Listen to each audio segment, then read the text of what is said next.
Welcome to the Scoop World Order. Ooh, Jim Knowles is gone edition 2.0. We're going to go through everything that we've learned in the last day since the shocking news of Jim Knowles moving to Penn State, what we know and what we think and what's the path forward. Take your questions. Again, as always, we appreciate you guys being a huge part of the show. Thank you to the Scoop family. If you guys enjoy our content, please leave us a like, click subscribe, also click that little alert bell. Again, I appreciate you guys. Again, this has been a wild run for us, incredible record-breaking run for us, and it's been fun. It's been really fun. If you guys want to do something huge for us, give us a follow on Apple Podcasts, also Spotify, completely free and super easy to do. With that being said, let's bring in Nevada. Nevada, we have lost our boy has gone. He did not go to be with Starla in Oklahoma. It turns out he went to State College. Which again is still somewhat surprising that he wants to hitch his wagon to James Franklin, but he won us a national title. How are you day one of the post Knowles era? I'm I'm doing great. Thank you for asking. I appreciate you checking out my well-being, doing a little wellness check. I know we had a great nugget today from the helping technician who kind of was able to delve a little deeper into the kind of the genesis of what the issues were, how we kind of ended up at this place. And it's funny because I talk to HT fairly regularly, but he even gave some stuff in there that I didn't know. And so it was for your subscriber of the website, it was a pretty in-depth nugget kind of talking about how Jim Knowles Jim Knowles was kind of a curious choice for Ryan Day from the very beginning. He's a guy that runs an odd defense, an exotic defense, not the traditional four down that Ohio State runs. Um, Came to Ohio State with an idea and kind of a meeting of the minds with Ryan that they were going to play pressure football. They were going to pressure that Ryan didn't mind trading possessions. He didn't mind giving up big points in return for negative plays and the other things that tackles for losses, the other things that kind of stop drives. He understood that they may give up some explosives, that he was willing to do that because they had enough confidence in the offense. And then Ryan changed his mind. Ryan changed his mind, said, no, we need to go to a more conservative branded defense, something that emphasizes contain, cage rushing, some of the more responsible things, cut back on the explosive plays. And for Knowles, he was a little taken aback, was a little shocked because that's not what they talked about. But this is the boss, and you do what he's asked you to do, so you do it. And then he's sitting there, and Saban basically calls out the OSU defense, which is calling out Jim Knowles, calls it antiquated, calls the other thing, the post Oregon game, and so he's kind of getting racked. And he had told Ryan when they went this for this change, like, don't change, stay the course. I think we should, these things are not systemic problems; they're just individual errors. We can kind of work our way through this. And you know, sure enough, Ryan then wanted to change back. They changed back, and it kind of created some bad blood, between those two. And then you toss in Larry Johnson, who's out there recruiting for four down. He's recruiting the bigs, making promises to guys based upon what type of defensive front they're going to be playing. Now that's all changed, and so it was just kind of a toxic mix. And then when you throw in at the very very end of the whole story, when these offers start coming in, I think we could have survived the Boomer Sooner thing. We just weren't going to survive. Penn State really kind of up in the game, and Ohio State was kind of at the end of the rope. Didn't want to go any higher. And I don't think the decision was made about money, but I think sometimes money clarifies where you stand in an organization. And I think HT put it best. He said something to the effect of that Penn State wanted him more, that you're showing that they wanted him more to leave than Ohio State wanted him to stay, or something to that effect. And I thought that was pretty prophetic and pretty profound. And so we find ourselves at the point where he goes, and to me, he did it after we won the national championship. He did it after the portal window closed, and he's going to a team that we lose to once every 20 years or whatever it is. So I'm just having a hard time getting mad about Jim Knowles leaving, and I'm excited to see what Ryan Day does. I'm excited to see where does he go with this hire?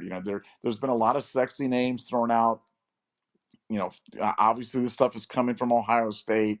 I think Ryan wants to kind of put out the story that he's putting this wide net um, before he looks internally. I really think that's what's going to be, because they're talking about names like Jeff Hafley. Now Jeff Hafley left a head coaching job at college 1 year ago at Boston College to go to the Green Bay Packers. And then he's going to leave the Green Bay Packers after 1 year to come back to college to be a coordinator. Um, that doesn't make a whole lot of sense on any level. So, when you hear stuff like that, you're like, I'm not quite sure where this is going. It sure seems like you're going to end up back. I'm referring to because I'm having I just have a mental block on his last name, and I know you're better, so I'm just going to call him Matty G. I'm just going to say Matty G from now on. Whenever we're talking about the internal candidate, Matty G, I really do think that's where the final ball lands on the wheel when they're choosing the defensive coordinator. But I reserve the right to change my mind. If a Pat Fitzgerald came available or something like that, would I go a different direction? Yeah, I probably would. But it just seems like Matty G just seems to be the continuity pick. He seems to be the path of least resistance, and being a young guy, is that easier for Ryan to manage with some of the older heads in the thing? Maybe that fits. So, look, as I kind of went through all the thing, and man, my phone was blowing up today, and I was just left and right getting information, getting inputs. I just left with the overwhelming feeling that it was a good time for Knowles to leave. Mission accomplished. We got the national championship. He's not rating our players because we're not in the portal window, and I wish him well. I wish him well every game other than when he's playing us. And when we play him, I hope we beat him by 50. But I'll always have a soft spot for Knowles just because this 2024 championship was so special to me. But I think we're going to learn a lot about Ryan Day on this next hire, and I don't know. I'm saying Matty G, but I mean, could he shock us and come up with somebody else? I mean, I feel like Day is about to go on a dynastic Saban-like run, and I know that sounds crazy, and I know that's insane. We've never seen anything before or since since Saban did what he did, but I think Ryan could really start just running the table here in college, and for a guy that wasn't known as a big game coach, after this year, he could lay claim to being the best big game coach in college football, and that could be his legacy. And I just think it's funny how a 4-game stretch can kind of change everything. I think this hire could change everything for Ryan, and I wish him nothing but wisdom, and I hope he finds a great candidate for Ohio State. But I think for me personally, it's going to tell me a lot about our future based on who he picks. Yeah, I think. I mean, I'd be shocked if it isn't Matt Gurary. So we have a great Gurary. It's Gurary. So it's GRRAIR then EE. So we actually have a thread on our board where a guy phonetically spelled it for us. So Matt Gurary is going to be the defensive coordinator. I don't think that there's any question about it at this point. I think that Randy Bates from Pittsburgh is compelling because he's an Ohio State alumni and their defense is really good, but even he thinks that it's going to be him. So it'll be interesting. I'm sure that Ryan will make everyone do the interview and kind of go through the rigmarole, but I don't know. I think that he's had some catastrophically bad hires as coordinators with Mike Yursich and with Kerry Combs. I think that he's learned a lesson to get the best that he can get. But I also think that, if you want to do right by Jim Knowles, like, you got to let him pick his staff. And that's where it gets tricky. And that's where I always go back to Matt Gurary, because I think that, if you're going to hire a big time defensive coordinator, he's going to want to bring 2 guys with him.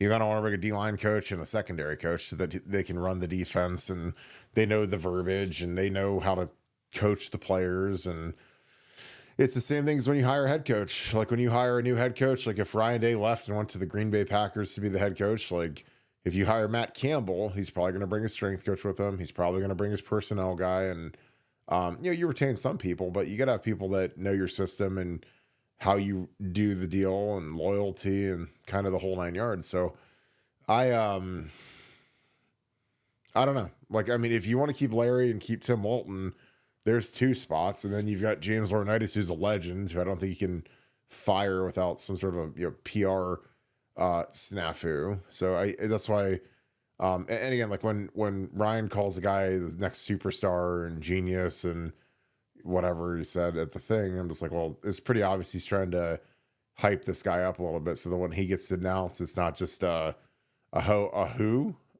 that? But to be fair, like nobody knew who Jim Knowles was before he showed up to Columbus. And again, the thing about Ohio State is all of these coaches, for the most part, had never won anything in their lives until they came to Ohio State. So that's just the magic of Ohio State. Like Ryan Day was a literal nobody in the coaching profession until he came to Ohio State. Like, when he was with the Eagles, nobody knew him. When he was with the 49ers, nobody knew him. When he was at Boston College, whatever. And this, Chip Kelly was kind of was a superstar, Hall of Fame level coach, but couldn't win the big one. Jim Knowles, nobody had ever heard of. LJ people knew of because he's career D-line coach and put a ton of guys in the first round of the NFL. But, nobody knew who Jim Knowles was. Nobody knew who Matt Guerrieri was. Guerrieri. Yeah, got it. Perfect. Guerrieri. Super easy. Carlos Loughlin. Brian Hartline never won anything as a coach. Obviously, he's only been coaching for, 7 years or whatever it's been. But that's just part of it. You come to Ohio State, and then these guys all magically, Justin Fry never won anything in his career until he got here. So, that's not a shot. It's just a fact. They come here, and it elevates them to a level that they rise to. And that's the same with Tom Herman, the same with Chris Ash, the same with Luke Fickell. Anybody that's coached here, just because of the resources and the prestige and the recruiting and everything else, like it makes these guys go to a level that, outside of like Urban, Urban obviously won a lot at Florida and was fantastic with his 2 titles down there, but most of these guys, it's like the kind of the peak of the, Ed Warner's out of coaching now, completely irrelevant. A lot of these guys that have been coordinators, Tim Beck. So yeah, I think that, to keep some stability, and honestly, I think in my mind, I'm like, well, what do we got to do to keep Caleb Downs happy and keep him here for this second portal window? And so if you hire his coach to be the DC, now again, I know that's not the be all end all reasoning. You can't do it off of one kid, but he is the best player in the country. So he might carry a little bit of weight. It would kind of be like keeping Brian Hartline happy. If Chip Kelly does leave and go to the Houston Texans or anywhere else where he's interviewing, like, what do you do to offensive coordinator? Is Brian Hartline ready to be a play caller? I don't know. We're going to find out at some point. At some point, Brian's got to call a play in his life. He's been great as a receivers coach, but, he wants to be the head coach at Ohio State one day. So eventually he's going to have to be a guy that runs one side of the ball, which would be the offense. But yeah, like the Jim Knowles, I think that there's bad blood between Jim Knowles and Ryan Day. I think that that's the most obvious thing that works. You don't go inside of the division, to a team that's a lesser team unless there's some really bad blood. I know that they say that we wouldn't match the offer. We offer him 2.75 and Penn State offered 3.1. I can't imagine that we wouldn't, spend another $500,000, like sell a couple more hot dogs and you'll get to the $500,000 at Ohio State. So I think it's personal. And again, he's got to come see us. And again, when you're at Penn State, there's a chance they could see us once or twice, or at most 3 times next season. So I think it's going to be very personal. And, again, I am thankful for what Jim Knowles did to this defense, because again, if you guys aren't thankful for that, then I think that that's a very poor position to have, because again, go back and watch the Oregon game from 2021, not this year, from 21, when they ran for 8 million yards, and watch us against Alabama in the national championship game in 2020. And that's what he walked into, now I know he went 0-3 against Michigan and all that other stuff, but he won a national title, and we had statistically the best defense in school history. I think from a talent perspective, the best defense in school history.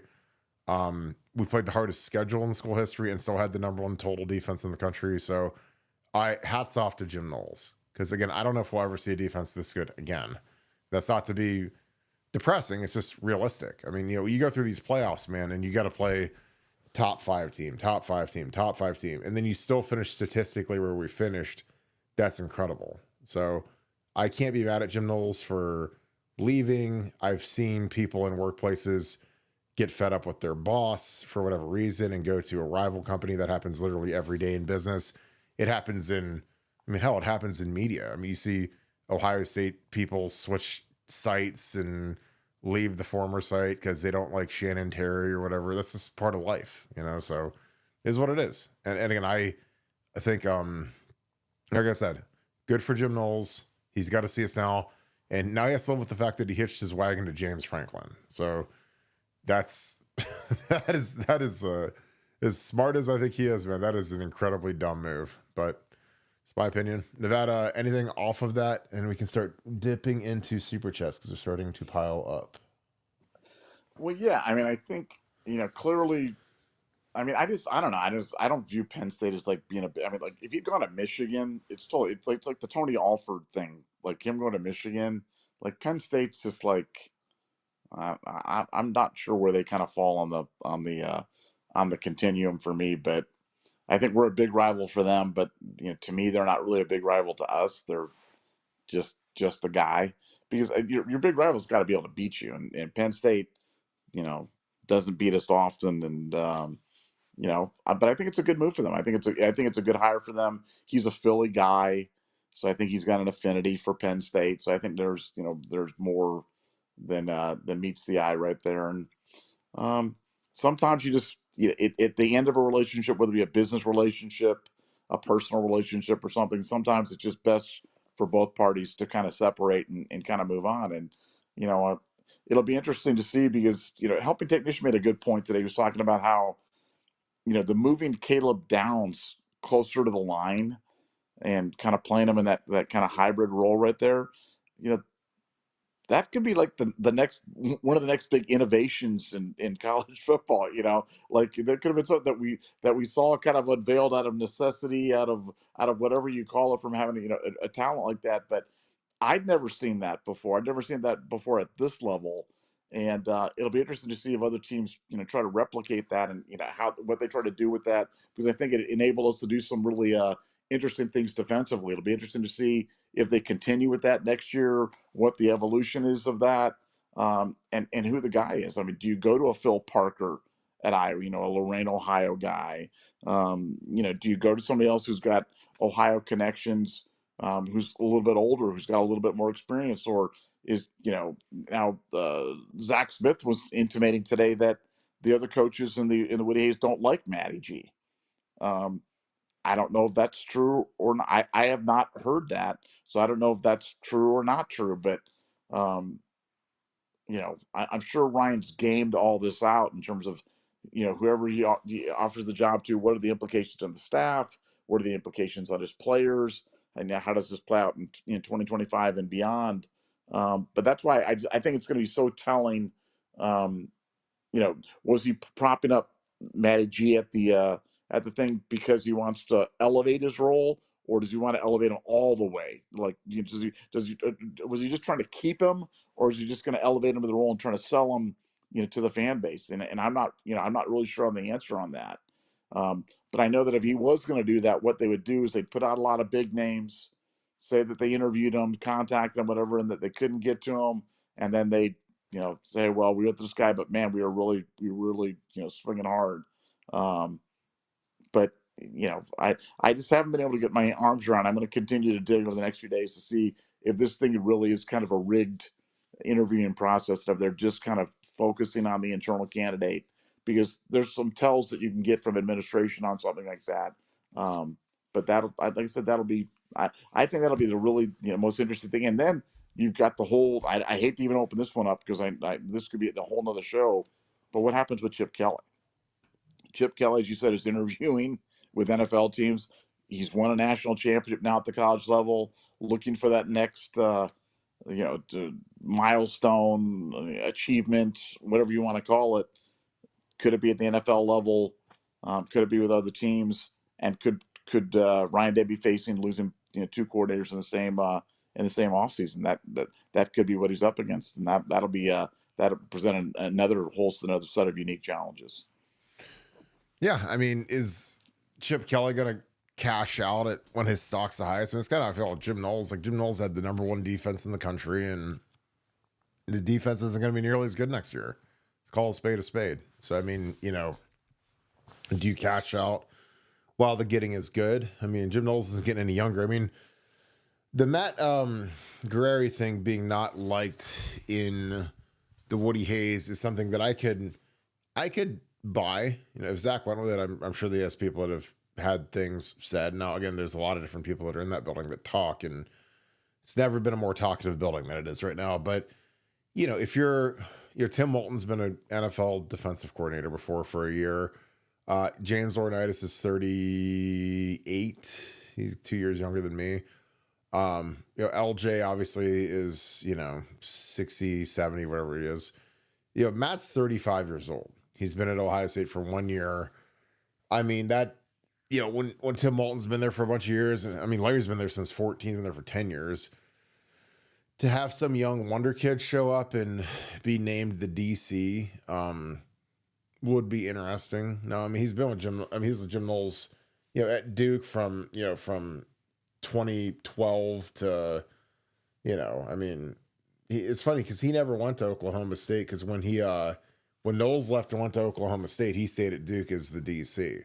So that was kind of their pathway. And then he obviously followed Knowles from Duke. I believe that their staff got let go, and he ended up at Ohio State as a senior analyst, a senior advisor / senior analyst was his title, which, again, that was a mistake by Ryan. They should have just made him the safety coach then and just not hired Perry Allen. Again, this is something Ryan, like, he learned. I mean, if you're going to hire a DC like Jim Knowles, you got to let him hire a couple guys on his staff. And I think that Ryan screwed up by hiring Perry Eliano, who couldn't coach the safeties the way that Jim Knowles wanted the safeties coached. And it led to a very short, 2 years for Perry Eliano at Ohio State, which, then led to Matt showing up here after being in Indiana for a year. So, but I mean, he's called defenses at Indiana. He's called defenses at Duke.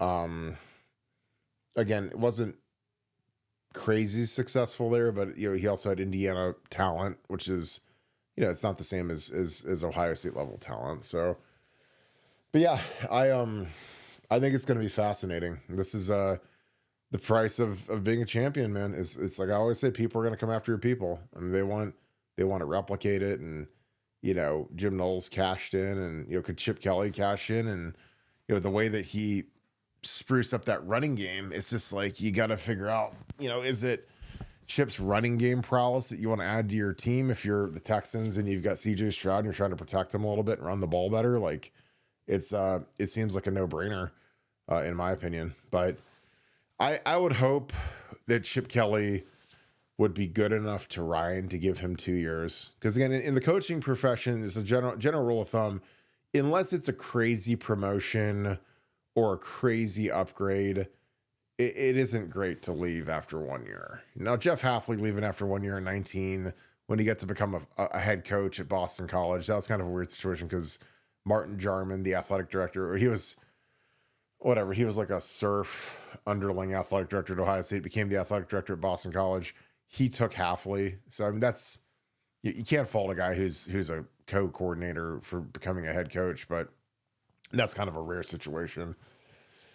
So yeah, I just, I don't know. Like I said, this is, it's somewhat unexpected just because I did not see Jim Knowles leaving, but again, there's animosity that can breed when there's egos and coaches, and certain people might be viewed as teachers' pets. Like Ryan Day's got a couple pets on that staff, and they're both on the offensive side of the ball. So it, sometimes it rubs people the wrong way, and when they've got options, then they bounce, and it happened. So anything to add, Nevada, and we will dig into some of these super chats. No, I agree with you on Chip. I think the 2 year thing, I mean, that relationship is far more than just a business relationship. And that's a mentor, friend, whatever type of relationship. And I think Chip would be extra sensitive to the fact that Ryan just lost Jim. So he'd be really hesitant to fly the coop on him after 1 year, considering the fact that he's already lost his defensive coordinator as well. But I mean, if the offer was good enough and it was something that was enticing enough to Chip, he might go to him and say, "Hey, I got to go do this," and then we're back here doing it. But I don't think that's going to happen. But Chip's interviewing for a reason. I mean, he's not doing it for his health. And the Texans would be interesting because one of Chip's hallmarks is running the quarterback, and I don't think CJ want to be running. So it'll be interesting to see if he goes to a team that has kind of a more willing attitude about running the quarterback and a guy that's maybe a little bit more designed for doing that, because that's something that Chip loves to do. And it'd be interesting to see him at the NFL without that, because that would seem like that's a big arrow in his quiver. Yeah, I mean, like, obviously he's already had his run in Philly and they're not interested in a reunion, but like if he went somewhere like that with Hurts and Barkley, like, oh my God, it'd break the game. But with CJ, I mean, CJ does not want to run the ball, so I don't think that'd be a great fit. All right, let's get some super chats going. Mike Greene, thanks for the deuce. Big Kirk in Nevada. Is James Laurinaitis real smoking to ND? I assume that means is there smoke to North? I mean, Notre Dame needs a coordinator. I don't know if Marcus, Marcus is going to hire Chris Ash, it looks like, which is a good hire. And I'm sure, like, part of Marcus's problem is that he hasn't really been many places with very many people. I mean, he was at Kent State and Purdue with Daryl Hazel, and then he went to Cincinnati with Luke, Notre Dame. I mean, he's had a very short career, so he doesn't really know who's good. So I feel like when he has to hire, when he loses somebody like Harry Heasty and he hires Joe Rudolph, because he probably called Jim Tressel and said, "Hey, who's a good line coach?" And he said, "Well, Joe Rudolph." Hired.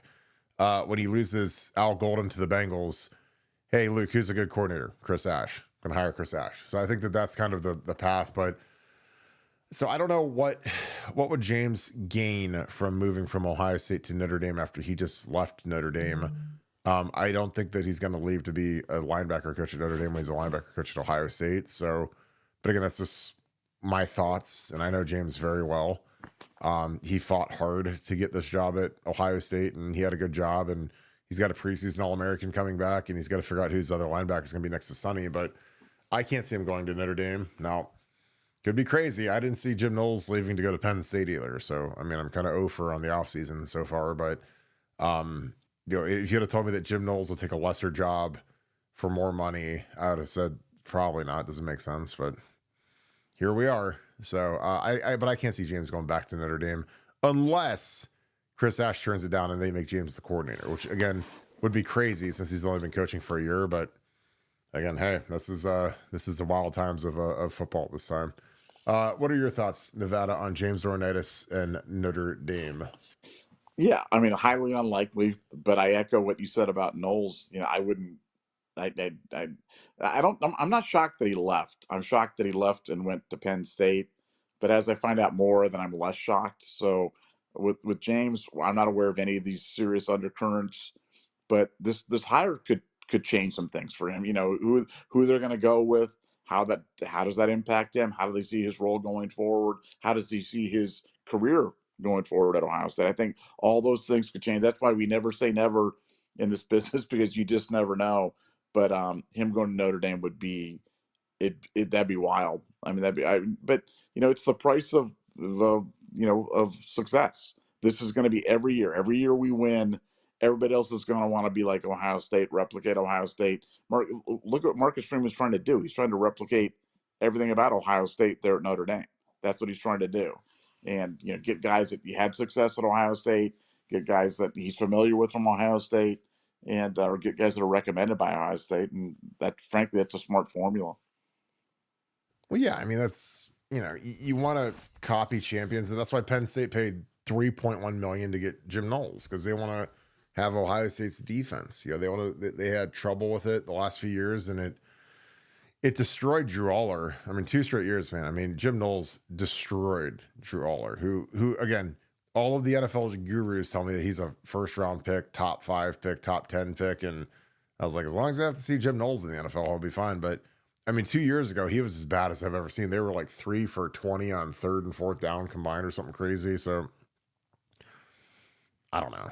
I mean, I don't know why James would make all this hubbub, and his wife is from here. Shelly's from here, and they got 4 kids. So if it's all equal, stay home because your wife is closer to her family, and that helps out with the kids, and that's just a practical thing. Like, I mean, if it's all equal and the pays, for James, like obviously money's important, but dude, like when you've made as much as he made in the NFL, like it's not like he's gonna jump for $100,000 raise to go to Notre Dame. Now, if they like the play caller and the coordinator is different, or co-coordinator or whatever, but James wants to be the head coach at Ohio State. So does Brian Hartline. So does everybody else sitting in that building. They all want to be the head coach at Ohio State at some point. So now Ryan's really young, so he's a big roadblock. And if he goes to that big, if Vrabel spits the bet at New England, and then Ryan wants to try to be the Coach Drake May with the Patriots in 5 years, then who knows? But these guys are all trying to figure out what's the best way up the ladder to be the successor to Ryan Day. That's Hartline, that's Laurinaitis, that's Marcus Freeman. Obviously Luke, who's got to get going a little bit out at Wisconsin. I mean, Luke's probably out of the conversation at this point because of the other guys in the deal, but just is what it is. J Matt 217, thanks for the deuce. We are the champs. Much love to you guys. Chris Ash, I just think that he's going to Notre Dame.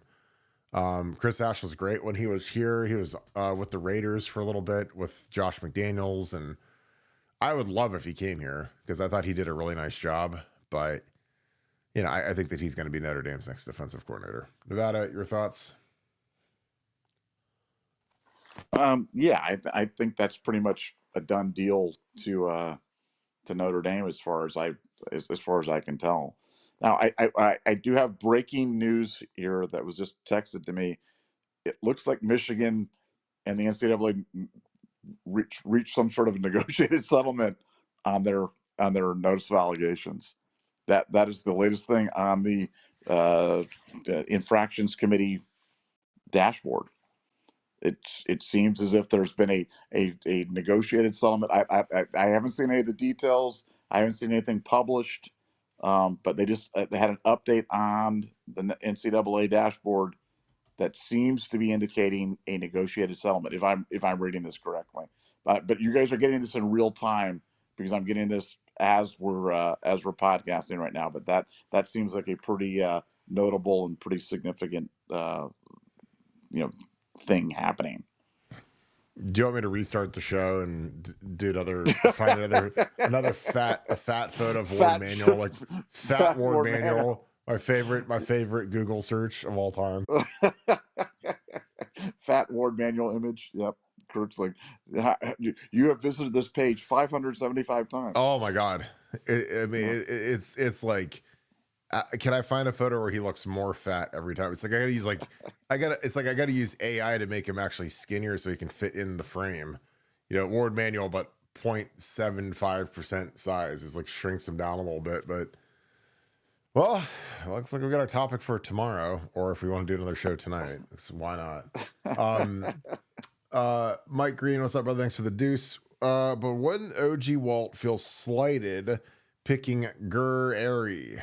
I'm sure that he's, here's the thing. Like when you've been there longer and you've been prolific and you're kind of like, you do your like deaf poetry jam every Wednesday when you do your little thing where it's like, all right, we go into the Rose Bowl. We're going out to that Rose Bowl and we're going to win. And we're going to go out there and we're going to wear a shark's fin. And after we go out and win, then we're going to go out and eat some din. It's like the OG Walt, like deaf poetry rap. I'm just like, that's great. I listen to some of these things like, oh my God, these are great. But I'm sure he'd feel slighted just because of the age thing. I mean, Walt's been up there and he's coordinated in the league. So, I mean, he's done it before, but the biggest thing is, does he know the system as well as Matt? Can he call it the same as Matt? Can he teach it the same as Matt? Now, he's been in it for a few years, so I mean, he's got it out pretty damn well. But does he know it? Does he know it front to back the way coordinator needs to, like the way that Matt likely does. Because again, it's not anything against Tim Moulton, but Matt's been in it for 8, 9 years, 10 years. He's lived in it. Tim Moulton's been in it for 3. So does he know the front, the D line, the linebacker fits, as well as, I mean, obviously he knows the secondary and the corner stuff, I'm sure, because he's been around the league for a long time. And again, really good coach, great recruiter, great charisma. I think would do a good job, but does he know the system as well as Matt Guerrieri? That's what it comes down to. And then can he execute it, call it in real time, adjust it? I don't know. That's the question. That's my question. And again, I watched, when we played Indiana 2 years ago, like we weren't exactly lighting the world on fire when we had Kyle McCord in his second career start, because he started that one game as a freshman, but we didn't exactly look amazing. And we were going against Matt, who'd been in Ohio State in the Woody Hayes for the entire year prior and took the DC job at Indiana by way of Tulsa. So I don't know. Nevada, do you think that Tim Moulton would feel slighted? I mean, it's hard to imagine a scenario where he doesn't. If you went to a younger guy with less experience, and I mean, it would take a heck of a sales job by Ryan to make him feel good about that. I mean, unless there was something that we're not aware of from Tim, where he'd gone to Ryan and said, "Look, I have no interest in doing this. I don't have aspirations to move up beyond." I mean, that would be the only scenario where there wouldn't be some pretty severe hurt feelings. And we won't. The thing on that, we'll never know on that right away. That'll be something that will, after it happens, and then 6 months later, Tim Moulton leaves. Then oh, I guess his feelings were hurt. So that's look. It's not like we're saying anything though that's going to catch Ryan off guard. It's not like he's going to be like, wow, I wonder how other people will react to this. I'm sure that thought has crossed his mind. So we're not the first people to be posing that question. And Ryan, if you're listening to this, yes, other people and things may be impacted by this. So make sure you talk to them as well and do that. So we're here to help. This is what we do. We're BuckeyeScoop.com. We are here to help. And Ryan, we're available 24/7, 365.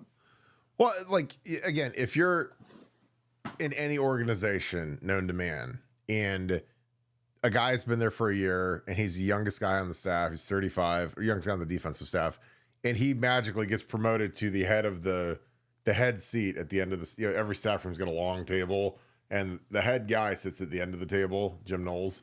He gets promoted in that seat. Some guys are going to feel some type of way.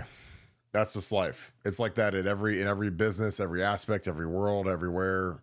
Like if some new hotshot comes in and gets promoted over the old wily veterans, it's not gonna go well. Because I feel like Tim Moulton, I'm sure he feels like he should be the DC and call the plays, and he's the old head, and he's been coaching for as long as Matt's been living, I think, or damn near. So Larry has been that, but I don't know if he wants to run it. And again, it's who has the best understanding of the defense and can execute it and adjust and do the stuff that Jim Knowles is good at. Like Jim Knowles made adjustments as good as any coach has ever existed in the history of Ohio State football. I mean, like you watch Notre Dame march down that field in that first drive, 10 minutes, 18 plays, like 80 yards, and chew us up and eat our faces. And then after that, Jim Knowles shut them down for the rest of the game, adjusted to it, fixed it, and they got stymied. It was like it was 31-7. They're like, oh, we thought we were going to be able to steamroll these guys. And Jim Knowles changed stuff because he was really,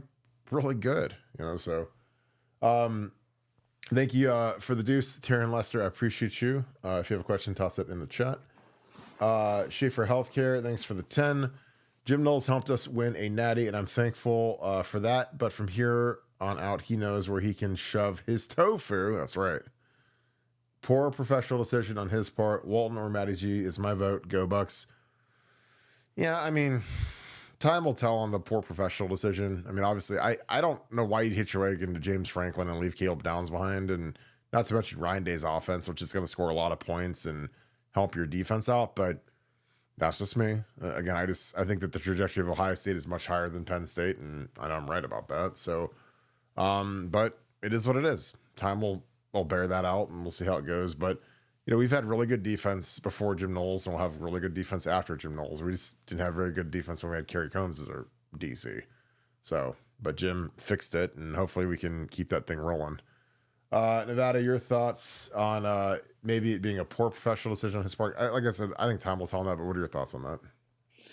Yeah, I mean, look, you guys have to understand that when you make the kind of money these guys are making, that it becomes about other stuff other than the money. Yeah, sure, the money is it's an indicator of your worth to the organization, but it's about being happy. If you're not happy doing what you're doing, it doesn't matter how good the team is, who the players are, or whatever. If you know if it's not a good working relationship with you, if it's not a positive one for you, then it's best for both parties. And I say it's for about players leaving on, coaches moving on, whatever. I just think it's best for all involved to just kind of get out of that. And I don't begrudge somebody. I don't blame Ryan Day for decisions made. I don't blame Jim Knowles. I don't blame Larry Johnson.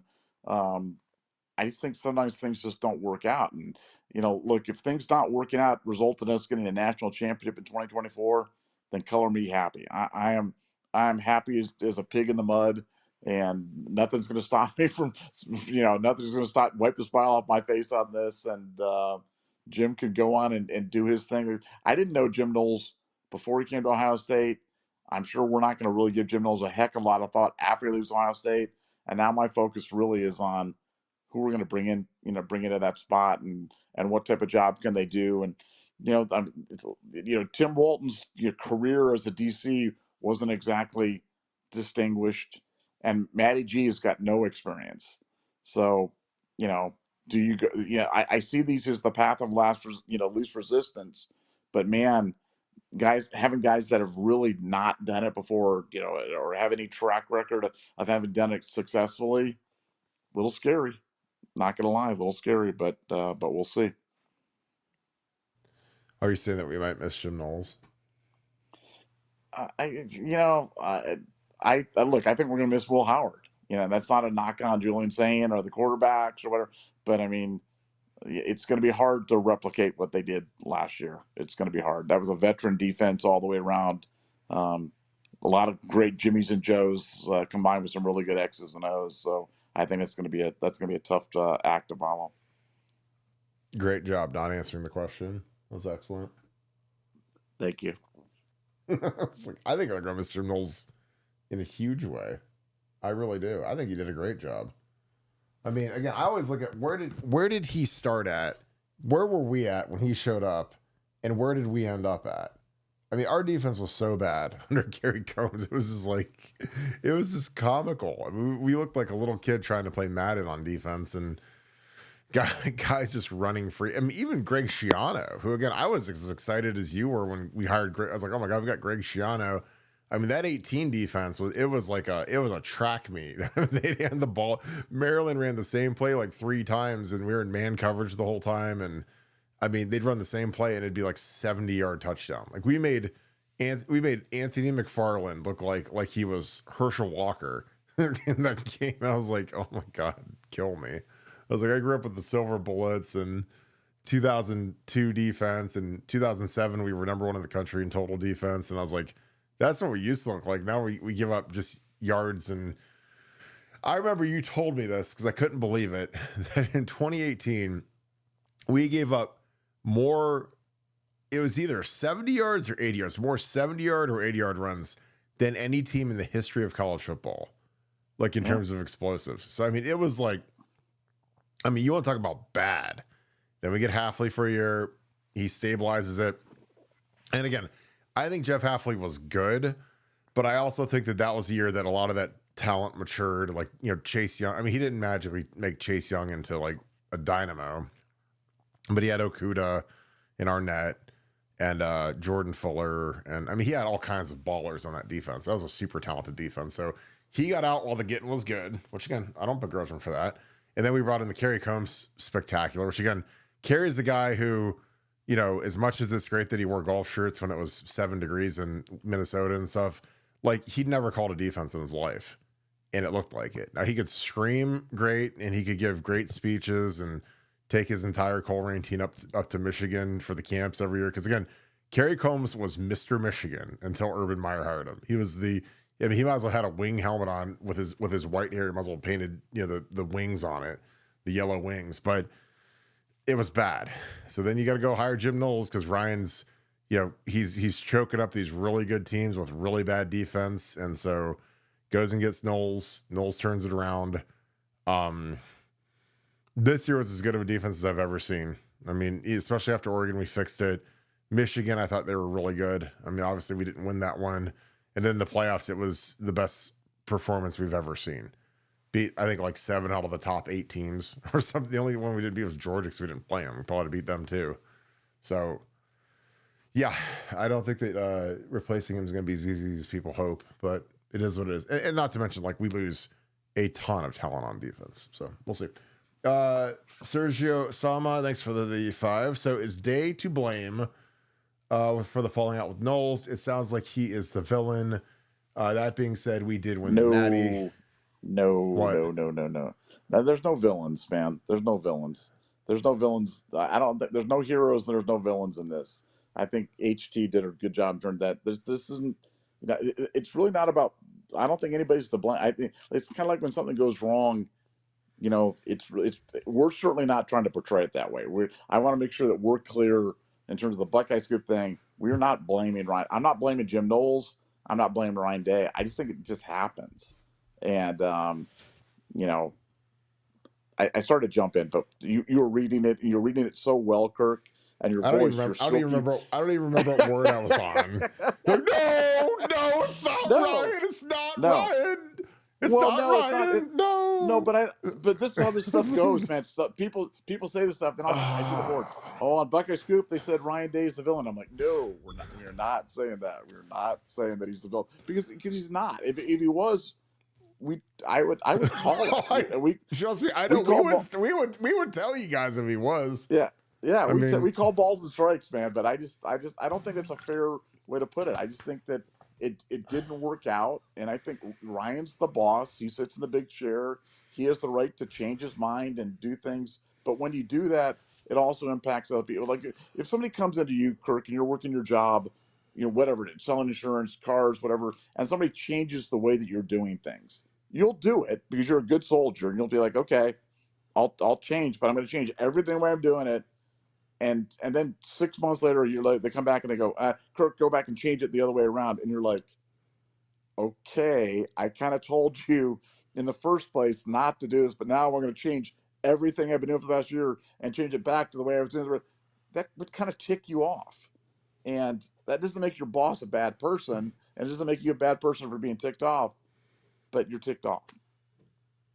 How was that for an example? Was that a good example? I'm going to call you Kirk Bartieri. That was long and confusing for an example. But other than that, I'm sure that the people that aren't asleep, they're still. Kirk, imagine you with your boss of your job, you're selling insurance and cars and car insurance and insurance for cars and also you podcast and you put the podcast on Twitter and they say let's take it off Twitter and way more people watch on YouTube and it's like wow this happened. That happened. That really happened. It's like wow, our views went up. Wow, that did happen. Elon's not going to pay us $8 a month anymore. Woo, no more. It's good. Let's go, Elon. Way to go. Go blow up another rocket. Because there goes our revenue. It's up in the air. It's little billion little pieces. No, I mean, look, look at Jim Knowles' career. I mean, he's been at most places around 3 to 5 years. He was at Cornell in the beginning for a while, whatever. Went back to coach there for 5 years. But Duke was like 5 years. Oklahoma State was 3 years. Ohio State, 3 years. Like, guys, this is just coaching. This is the gig, man. I'm telling you, people wear each other out. It's a stressful environment. Coaching, like when you're in that facility, man, it's like you're in the cauldrons of hell. I hated being in the Woody Hayes. When I was a coach, I felt like it's just like every day, man, it is like a blast furnace. And you get it from the inside, from the coaches that are stressed out and losing their minds. You get it from the outside, from the fan base that can be insane. And so, at some point when you're in this cauldron that is just like you're in the incinerator, eventually you're just like, okay, I've had enough of this. I'll go somewhere else. And then someone comes walking by and says, hey, we'll give you $3.1 million. Done. I'm good. So if he gets frustrated with Ryan, because there's probably, if Ryan Day is like blowing up his spot after the Oregon game, which I'm sure he was, and Jim Knowles is sitting there, he's like, oh, we got the number one total defense in the country, and you're blowing my spot up right now, I'd feel some type of way. I don't need to eat vegan burritos and cruelty-free coffee and tofu nuggets to not feel some type of way.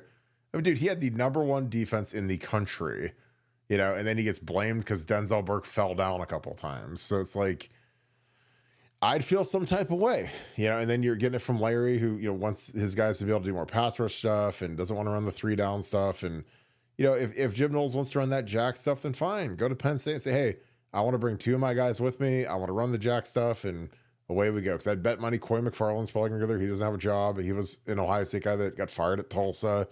He'll bring a couple of his guys that are loyal. And again, now, is he going to get along with Anthony Poindexter, who they just re-upped? Anthony Poindexter has been their co-DC for the last few years, and he just got retained and extended. So is he going to have the same problems when he walks in there? And how many of those staff members are going to dive into the Jim Knowles experience? Like, I don't know. We're going to find out. So again, it's, does he have control of his staff or not? I mean, that'd be the first thing I'd ask. If I was Jim Knowles and I had the number one defense and everyone's negotiating and throwing all this money at me, say, well, do I get to control my staff? Because if not, I'm not talking, because I want to bring my guys that do it my way, that I know how they work, and away we go. So, but no, I don't think it's Ryan Day's fault, because again, if you just look at coaching in general, go through most of these NFL defensive coordinators, look at Al Golden, like Al Golden going to the Bengals. I don't think it's Marcus Freeman's fault. I think Al Golden just wanted a different gig. Now, obviously, I know he went to the NFL and that's different, but it's still, he's still going to the league, and, going to the NFL isn't some picnic, because you're in the NFL, you get fired every 2 years anyways, every 2-3 years, you don't have longevity. So, but I don't think it's Marcus Freeman's fault that Al Golden left. So, but I do think that coaches wear on each other, especially when you're at a place like Ohio State, where every day is a living hell, because you're in the building. There's so much pressure on you. If you win, you didn't win by enough. I mean, these guys just won a national title, pinnacle of the profession, and everyone's worried about Jim Knowles and recruiting and roster retention and finishing the recruiting class. And so, I mean, it is, even when you get the gold medal, like, this isn't like the Olympics where you win the gold medal and you get to go celebrate and go on a book tour. You're right back in the cauldron the next day trying to figure out, okay, who am I going to make my DC? Got to do interviews now. What players do we have to go after in the second portal? Where do we have to get, who's upset? Who needs to play more? Winter workouts start. Like, that's the thing that's tough, is like in college, man, like why does Chip Kelly want to go to the NFL? Well, because, when you're in the NFL right now, you don't do anything till like April. Yeah, I mean, you're off. I mean, you might go to the Senior Bowl and screw around for a couple of days of practices and go to the combine for 3 or 4 days when the quarterbacks are throwing.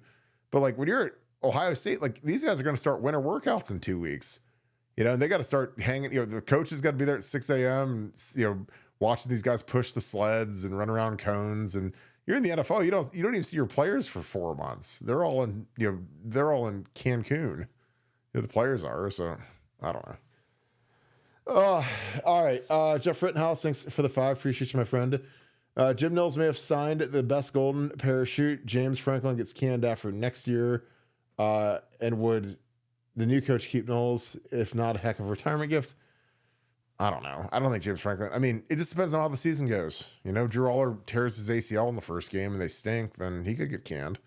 I mean, all I know is that after we beat them in Happy Valley this year, every Penn State fan on earth wanted James Franklin fired.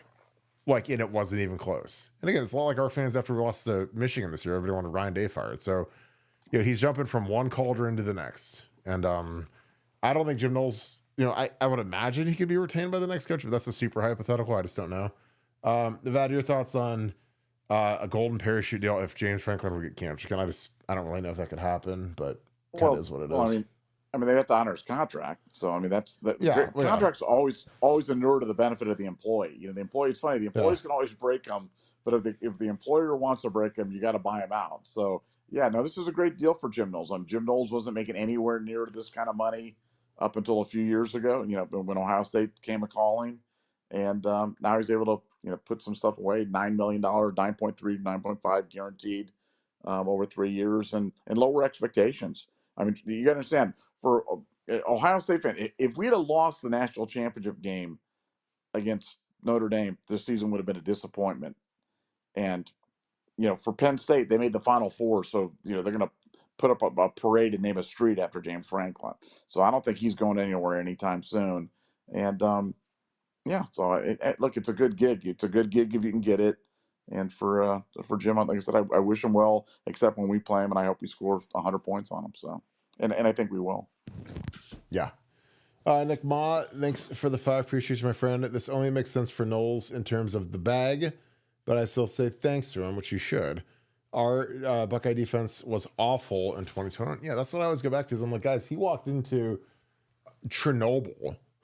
He walked into a nuclear disaster of a defense and turned it into a really, really good defense. So again, I can't sit around and be upset or angry or whatever else you want to do. Like, I mean, he saved our defense and we won a national title.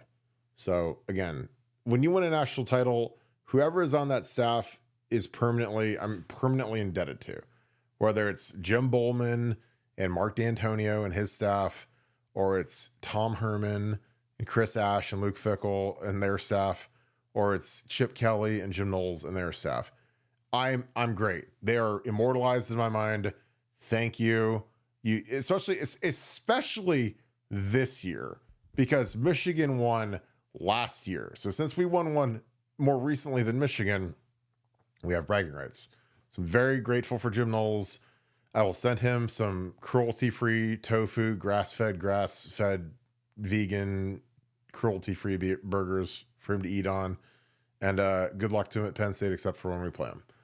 And the good thing is that now our fan base that already hated Jim Knowles can really hate him now that he's with the opponents. Nevada, your thoughts? Do you thank Jim Knowles for his contributions while he was here? Yeah, big time. 2024 might have been one of the most magical seasons. I know we can talk about 2002. I've only had 4. 68, I was 6 years old. Don't remember it. 2002, the Buckeyes, it was a great season. One magical game against a team on a 35-game winning streak or whatever it was. 2014 turned it around. We all know that story. But this one, after losing in late November and then turning it around, I just don't have words for what we just.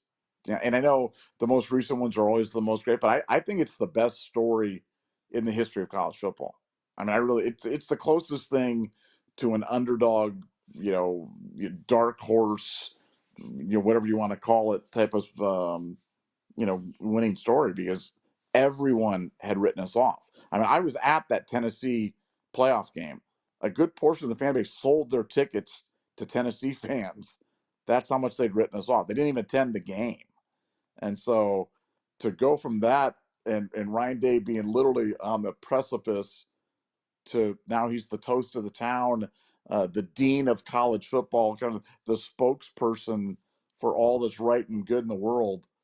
I've never seen anything quite like it, and I'm not sure if we'll ever see anything quite like it again in our life. It was an amazing transformation. JJ Cam, thanks for the deuce. Why not Larry Johnson for defensive coordinator?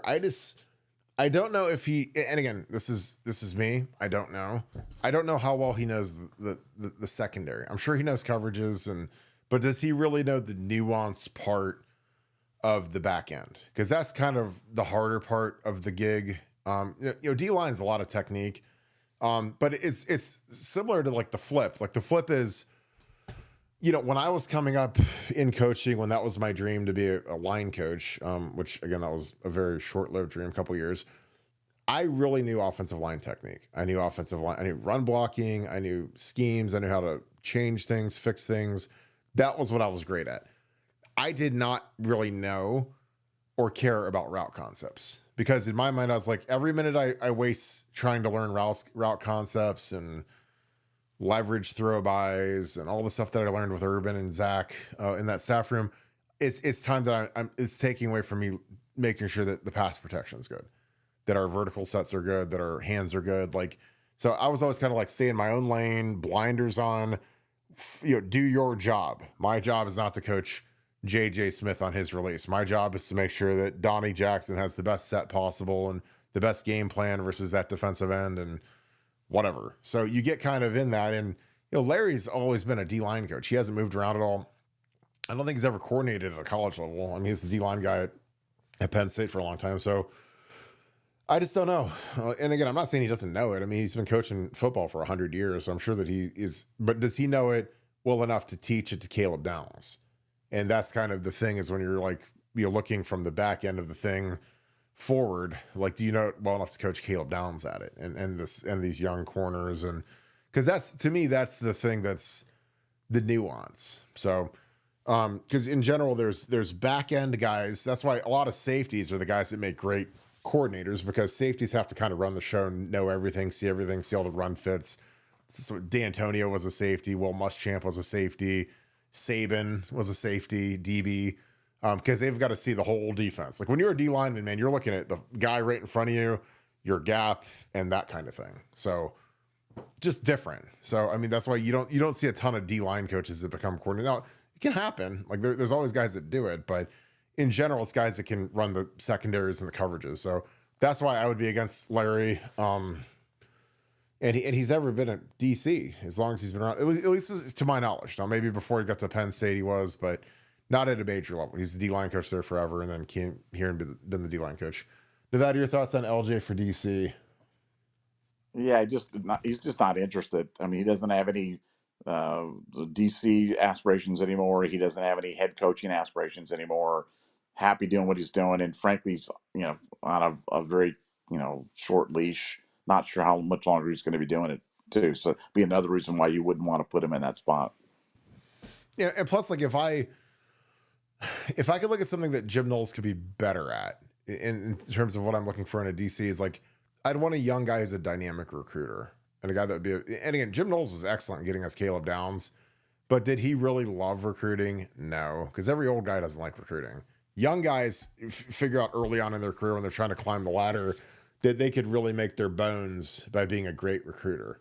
If you're young and you might not know what you're doing, you might not be very good at what you're doing, but you can recruit, then you got a ton of value. And I think that's where Matt gets kind of an uptick, is he's young, dynamic. I think James is the same way. So to have like a big time recruiter as your coordinator, I think would be a nice asset to add to the staff. Josh Dillon, thanks for the 5. Maybe I'm overthinking and overreacting, but I'm worried that the defense will regress to 2000 and 2001 levels. Hope I'm wrong. Thoughts? I don't think I'm there yet, just because this staff, I think, is much stronger. And we've got Caleb Downs, we've got Sonny Styles. Like, we've got legitimate ballers. I'm worried about our defensive ends. Our interior is going to be really good with Caden McDonald and Edric Houston. That's as good of a pair of D tackles as you're going to see. They're going to get experience, but I'm just saying that's kind of where I'm at. Nevada, what are your thoughts? Could this defense regress back to 2000 and 2001 levels? I mean, it's not crazy talk. I think that, but that would be a really bad outcome. And, it's one of those things that you risk anytime you bring in somebody who hasn't done it before. But I agree with, I think our players are at such a level that I think it would be tough to do that. But, yeah, I mean, I think this is a critical hire for Ryan. This is a critical hire for Ryan to show that he can stabilize the good. And frankly, show what Saban did. You talked about many times. Saban every year lose offensive coordinator, defensive coordinator, both coordinators. Half of them. I mean, he lose them all, and he just replace them with another guy and plug and play. And every year we'd be like, well, their recruiting's going to get hurt, or their offense is going to hurt this year, or their defense can take a step back, and it just never did. So I think it's just a new challenge for Day. It's the price of success, and I'm confident he's up to the challenge. Yeah, I agree. And I think that's going to be, it's the new normal, folks. Like, if we make Matt G the DC, he's going to be here. If he does well, here's the thing. He'll be here for 3 years. He's either going to be a new head coach and the new sparkling apple of some athletic director's eye, or he's going to be fired. Maybe 2 years. Who knows? So it's like, that's going to be the new normal when you've got a big time program rolling like this, because they're going to come after your people and they're going to try to take as many of them as they can. That's what they do. Jared Hanniger, thanks for the 20. Appreciate you, my friend. Apologize, James Hammond. I almost skipped you. I can't do that. Apologize for that. James Hammond, thank you for the 5. Nevada, give us an idea on what the Michigan settlement might look like. Nevada, you probably have no clue on this, so I'm sure this will be a brief comment, but what are your Well, thoughts? one, I don't know if this is a settlement involving Michigan or settlement involving some of the involved parties. I haven't had a chance to really dive into this yet because we're potting right now. This could be Central Michigan settling, and that's just showing on the or any of the individuals that are kind of affiliated with the case. So I am not 100% sure who settled or what the settlement involves. I just know that a party involved in this case has. It just seems like there was some sort of a negotiated resolution on that, but I need to dive into that more because I don't want to give out bad information, half information, or quarter information because the last information that I had from the NCAA is that they were not in a settling mood with Michigan, and so this would be a surprising turn of events for sure because it just seemed like they were too far apart. So I want to get a little bit more color on this before I comment on that because I would be surprised if there was a settlement that involved the flagship on this thing, and that being Michigan.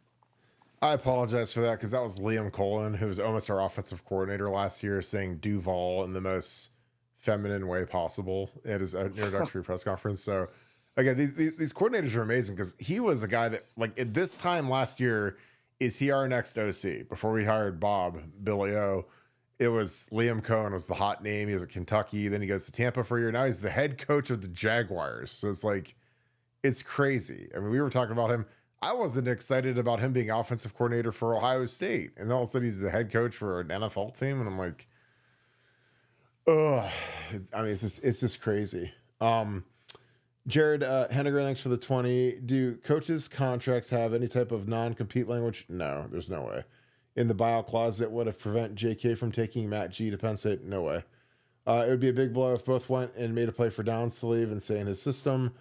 I think that's the reason why Matt is going to get promoted to be the DC, is to keep Caleb here. But again, there's no non-competes in coaching contracts. I mean, those things, coaching contracts might as well be written on like paper mache or toilet paper because they're that easy to rip up and destroy when people want to leave. So, it just, it is what it is. But, we paid Caleb Downs. He's happy here. He's got 1 year left.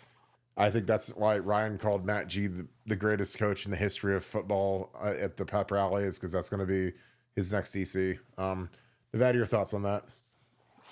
Well, I mean, I have seen contracts before. They have like a tampering, type of clause, and there was a buyout provision in the Knowles contract. So keep in mind, as we talked about last night, he had signed an extension.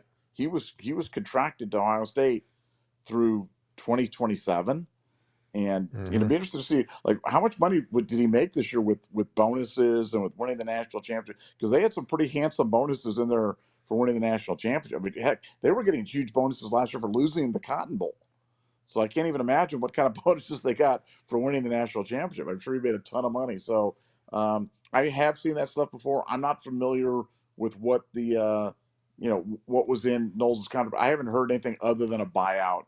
So it would seem that he'd be free to poach people unless they think that was something that they negotiated as part of the termination resolution. But I'm not sure on that. Yeah, I don't think I've ever seen a coaching contract where they said he couldn't leave. Now I've seen it in the NFL where teams have blocked interviews now in the NFL you can block interviews for lateral positions like. If I was a line coach and another team wanted to interview me, the line coach, you can't block it when it's a step up. If you go from like a position coach to coordinator, they can't block that, but they can block lateral moves. That doesn't exist in college, to my knowledge. Could be wrong, but I think that most coaches know that they're never anywhere for very long. That's part of the profession. Is that these guys, they buy houses knowing that they're not going to end up raising their kids there for very long because that's just the nature of the beast. Monty Mitchell, thanks for the 5. With all the great defensive coaches James played under, don't you think he could call the defense? Well, I'm sure he could, but I mean, is he going to be good at it? I mean, do you want James, who I love like a brother and is one of my favorite places? Like, do you really want him to learn on the job at a place like Ohio State where it's like the furnace of hell. I mean, if you screw up, I mean, Jim Knowles was hated by a large segment of the population, and he ran the number one defense in the country.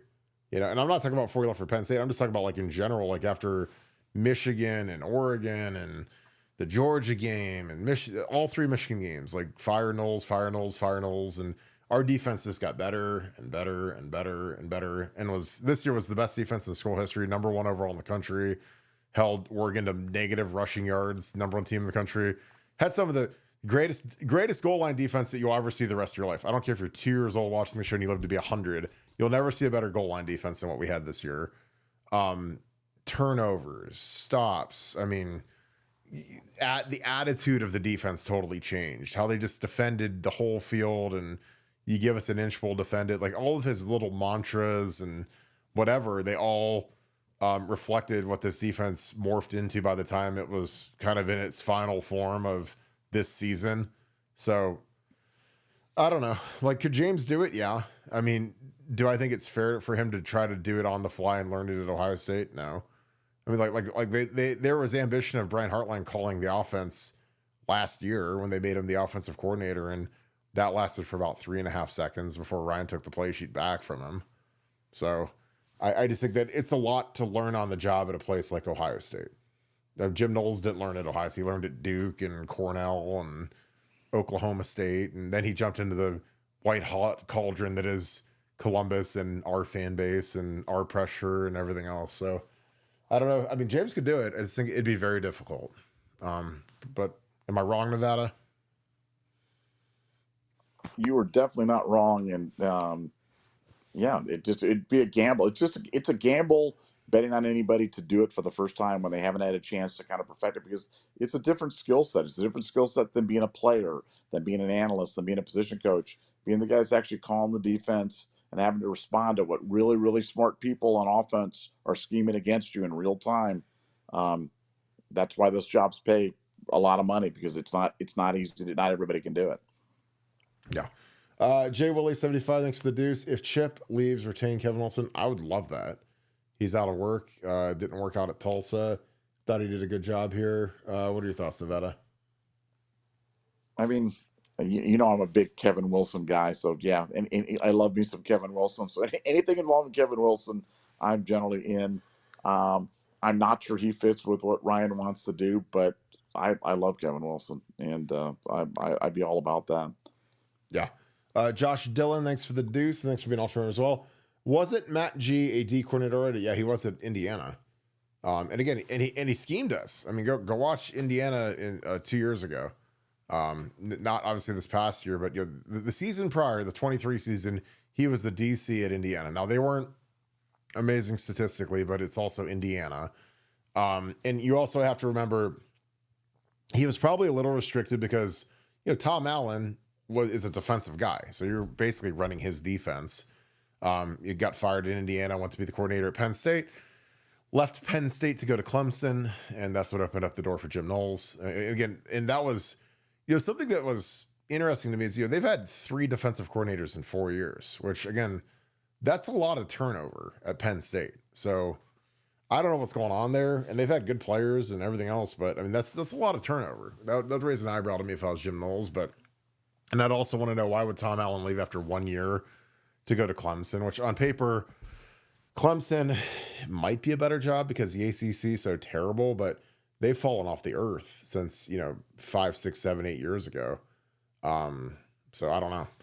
Nevada, your thoughts? Matt G was a DC, but you already know that. So, but did he call the defense at Indiana?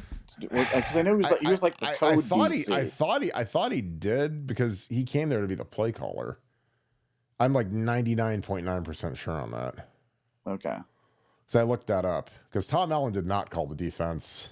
I'll look that up for tomorrow's show, but I'm sure, because like they made such a big deal of it when he was at Indiana, because they kept showing him. It's like one of those things where, like, when we play Penn State this year, they will show Jim Knowles 600 million times sitting up in the press box with his little blue blazer on, calling the plays in Columbus.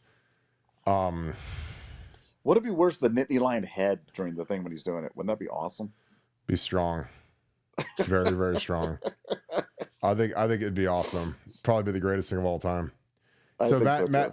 Matt Guerrieri was the play caller at Indiana. Just looked it up. Okay. So Got it.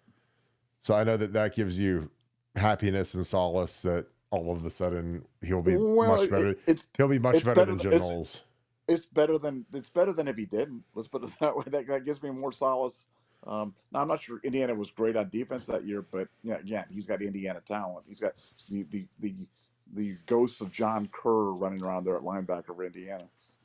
The funny thing is, like, I mean, I feel like there's going to be something where everyone hated Jim Knowles. There are a lot of people that hated Jim Knowles, like this whole time, and I think people are going to realize like they didn't realize how good they had it with Jim Knowles. I really feel like I like Jim Knowles. Like, I like old grumpy, swear at the players, go ballistic on the sideline.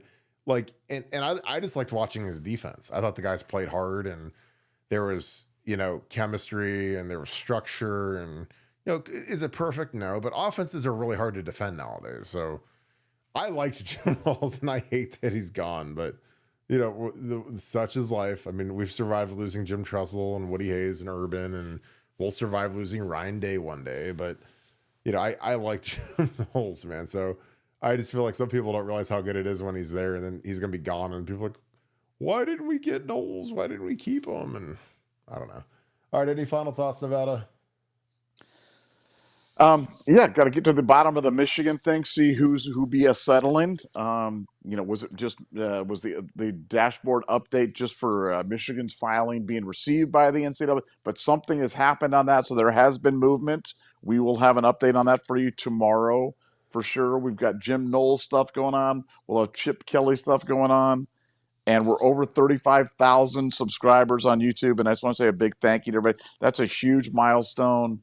And you guys made it all possible for us. So we really, really appreciate that very much. And Kirk is going to wear a black hoodie in honor of the 35,000 show. And there you are. You're wearing your black hoodie. Is that perfect? We're in honor of 35,000. If all of the super chat money that we get for the next week, we're going to ship Nevada to Finland to make him a permanent resident. The Helsinki Hellraiser. Nevadabuck is going to be Finnish. Oh, he's gonna have to wear a shirt that says Suomi, SUSUOM. Yep.